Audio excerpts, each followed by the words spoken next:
மக்களே, இதை பாருங்கள் மக்களே. இந்த காயை நீங்கள் பார்த்துருக்கீங்களா? ஊர் நாட்டில் இருக்கிறவங்க எல்லாருக்கும் இந்த காயை பற்றி நல்லா தெரியும்.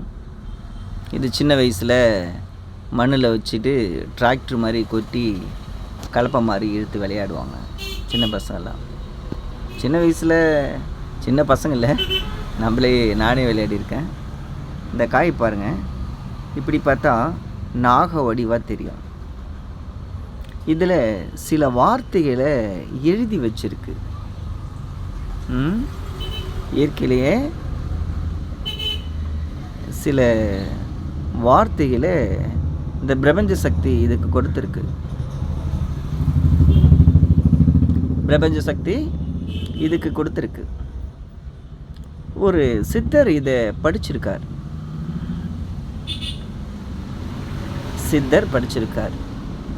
அந்த சித்தர் யார்? முருகனை அதிகமாக நேசிப்பவர்.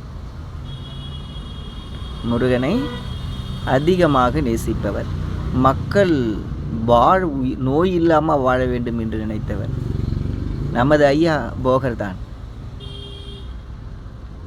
இதை படித்தவர். அவர் நம்ம அகத்தியருடைய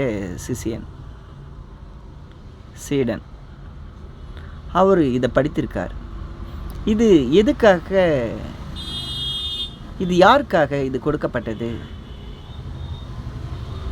கணவனுக்கு மனைவி, மனைவிக்கு கணவன் துரோகம் பண்ணாத வாழணும்னு சொல்லிட்டு மக்களுக்கு இயற்கை சில விஷத்தன்மை உள்ள மூலிகையும், சில காக்கும் மூலிகையும், சில வசீகர மூலிகையும் இந்த இயற்கை நமக்கு கொடுத்துருக்கு.